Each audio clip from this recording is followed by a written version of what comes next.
ఇచ్చిన council dates అనేవి ఇంకా క్లారిటీ రావట్లేదు అనమాట. సో దాని గురించి ఎలాంటి విషయం అప్డేట్ వచ్చినా సరే ఖచ్చితంగా మీకు అప్డేట్ అయితే ఇస్తాను. సో వాట్సాప్ గ్రూప్ అయితే ఉంటుంది. సో అందులో జాయిన్ అవ్వడానికి అయితే ట్రై చేయండి. నేను ప్రతి ఇన్ఫర్మేషన్ కూడా షేర్ చేయడానికి అయితే ట్రై చేస్తాను. నాకు తెలిసిన చిన్న విషయమైనా సరే మీకు యూజ్ అవుతుందంటే డెఫినెట్గా అక్కడ నేను షేర్ చేయడానికి అయితే ట్రై చేస్తాను. అండ్ అక్కడ మీరు ప్రతిదీ కూడా తెలుసుకోవచ్చు అనమాట. ఓకేనా. So coming to required documents ఏవైతే ఉంటాయో అవి చూస్తే లైక్ కౌన్సిలింగ్ సంబంధించినవి చాలా ఇంపార్టెంట్ అనమాట. లైక్ టోటల్ ఒక 15 డాక్యుమెంట్స్ అయితే ఉంటాయి.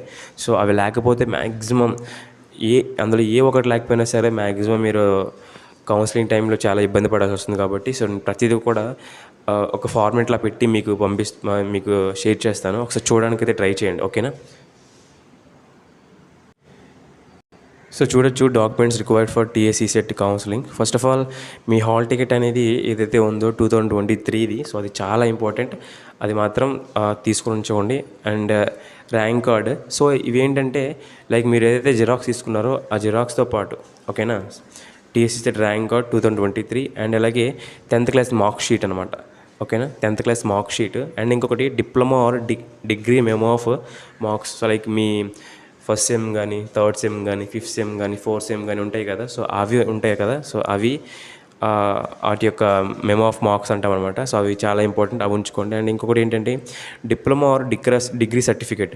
సో ఇక్కడ మీకు డిప్లొమా ఫైనల్ సర్టిఫికేట్ అనేది ఇవ్వకపోవచ్చు ఇంకా. సో కాబట్టి మీరు ఏం చేస్తారంటే, నేనేం చేశానంటే సో అన్నీ ఏవైతే ఉంటాయో సో లైక్ ఫస్ట్ సెమ్ కానీ, సెకండ్ సెమ్ కానీ, first sem, third sem, fourth sem, fifth sem మాకు ఎగ్జామ్స్ అయ్యేటప్పటికి ఇంకా రాలేదు కాబట్టి నేను జిరాక్స్ తీసుకున్నాను.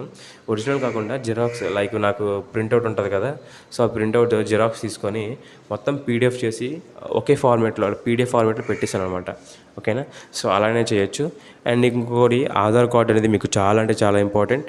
తర్వాత ఇది intermediate or equivalent memo of marks pass certificate, BSc mathematics students ఎవరైతే ఉంటారో లైక్ వాళ్ళు కూడా ఉంటారు కాబట్టి సో వాళ్ళ కోసం అనమాట, బీఎస్సీ మ్యాథమెటిక్స్ వాళ్ళకి. తర్వాత ట్రాన్స్ఫర్ సర్టిఫికేట్ అనేది చాలా ఇంపార్టెంట్. టీసీ అనేది చాలా ఇంపార్టెంట్. ఓకేనా. సో అది కూడా మీరు లేకపోతే సెర్చ్ చేసుకోండి. ఓకేనా.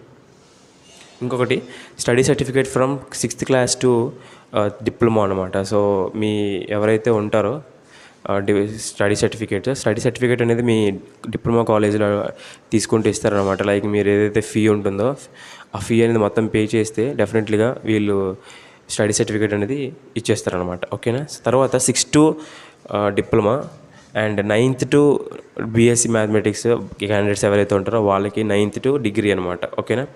తర్వాత income certificate issued on or before, on or after. ఓకేనా. 1/1/2023. ఇక్కడ నేను మళ్ళీ మెన్షన్ చేస్తున్నాను ఏంటంటే ఇన్కమ్ సర్టిఫికేట్ అనేది 1/1/2023 తర్వాత మాత్రమే ఉండాలి. ఒకవేళ ఇంతకు ముందు ఎవరైతే ఉంటే ఒకసారి రెన్యువల్ చేసుకోవడానికి అయితే ట్రై చేయండి. ఎందుకు చెప్తున్నానంటే కొన్నిసార్లు వాళ్ళు అగ్రీ అవ్వరు అనమాట. ఓకేనా. సో కౌన్సిలింగ్ ఎవరైతే చేస్తూ ఉంటారో వాళ్ళు అగ్రీ అవ్వరు. ఆన్లైన్లో చేస్తున్నా సరే వాళ్ళు అగ్రీ అవ్వరు. ఎందుకంటే ఆ ఇష్యూ డేట్ ఏదైతే ఉంటుందో అది చెక్ చేస్తూ ఉంటారు అనమాట. So one of my friend కూడా ఇలానే జరిగింది. సో కౌన్సిలింగ్ టైంలో నన్ను కాంటాక్ట్ అయ్యి తర్వాత సెకండ్ కౌన్సిలింగ్కి వెళ్ళాడు అనమాట. సో అక్కడ మీకు చాలా టైం వేస్ట్ అవుతుంది కాబట్టి ఒకసారి చూసుకోండి. ఇన్కమ్ సర్టిఫికేట్ అనేది 1/1/2023 తర్వాతనే చూసేలా ఉండాలి. ఓకేనా.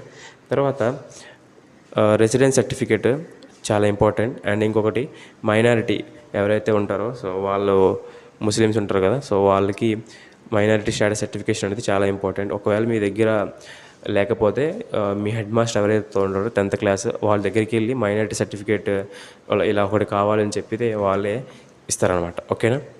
Certificates to be produced by like ఇంకోటి ఏంటి ఉంటుంది, స్పోర్ట్స్ ఉంటుంది కదా, ఎన్సీసీ క్యాప్, ఇవి ఏవి ఉన్నా సరే మీకు రిజర్వేషన్ అనేది చాలా ఇంపార్టెంట్. కాబట్టి ఇవి ఉన్న వాళ్ళకి మీకు చాలా వరకు పెట్టుకోండి. లైక్ సెకండ్ కౌన్సిలింగ్ కాదు, మీరు డైరెక్ట్గా వెళ్ళాలన్నమాట. ఓకేనా. ఆఫ్లైన్ కౌన్సిలింగ్ అయితే వెళ్ళాలి.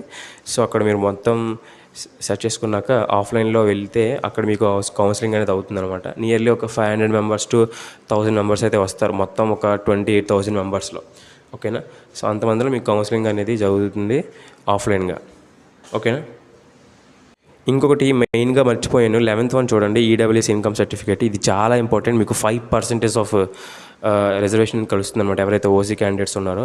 లైక్ ఇప్పుడు ఒకవేళ ఒక 100 సీట్స్ ఉన్నాయనుకుంటే అందులో 5 సీట్స్ అనేవి మీకు డెఫినెట్లీగా ఇందులో ఎవరైతే ఉంటారో ఓసీ క్యాండిడేట్స్ వాళ్ళకి మాత్రం ఇస్తారనమాట. ఓకేనా. సో అలా 5% రిజర్వేషన్ మీకు కలుస్తుంది. ఒకసారి చెక్ చేసుకోండి. అది కూడా 2023, 2024 మధ్యలోనే ఉండాలన్నమాట. ఓకేనా. ఇంకొకటి ఇవన్నీ ఒరిజినల్ సర్టిఫికేట్స్ అని తీసుకుని వెళ్తారు. లైక్ ఆధార్ కార్డు కానీ, టీసీ కానీ, స్టడీ సర్టిఫికేట్స్ కానీ, ఇన్కమ్ సర్టిఫికేట్ కానీ, ఈడబ్ల్యూఎస్ ఇన్కమ్ సర్టిఫికేట్ కానీ. ఓకేనా. సో తర్వాత మీ ఎన్సీసీ క్యాప్ కానీ ఇవన్నీ ఉంటాయి కదా. సో అవి తర్వాత 10th క్లాస్ మార్క్ షీట్స్ కానీ. ఓకేనా. ఇవన్నీ ఒరిజినల్ తీసుకుని వెళ్తారు. దాంతోపాటు 3 సెట్స్ ఆఫ్. ఓకేనా. సో దాంతోపాటు 3 సెట్స్ ఆఫ్ జిరాక్స్ కాపీస్ కూడా తీసుకురావడానికి అయితే ట్రై చేయండి. మ్యాక్సిమం 2 సెట్స్ ఉంటే సరిపోతుంది. ఓకేనా. తర్వాత మీ కాలేజ్లో కూడా మీరు సబ్మిట్ చేయాలి కాబట్టి ఒక 3 సెట్స్ అనేది తీసుకోవడానికి అయితే ట్రై చేయండి. ఓకేనా. సో ఇవి మొత్తం డాక్యుమెంట్స్ అనమాట. ఇంకొకటి మీకు బెస్ట్ కాలేజ్ ఏవైతే ఉన్నాయో, తర్వాత టాప్ అటానమస్ కాలేజ్ ఏవైతే ఉన్నాయో తెలుసుకోవాలనుకుంటే కింద కామెంట్ సెక్షన్లో ఉంటే ఒకసారి చెక్ చేయండి. ఓకేనా. Thank you very much. జై హింద్.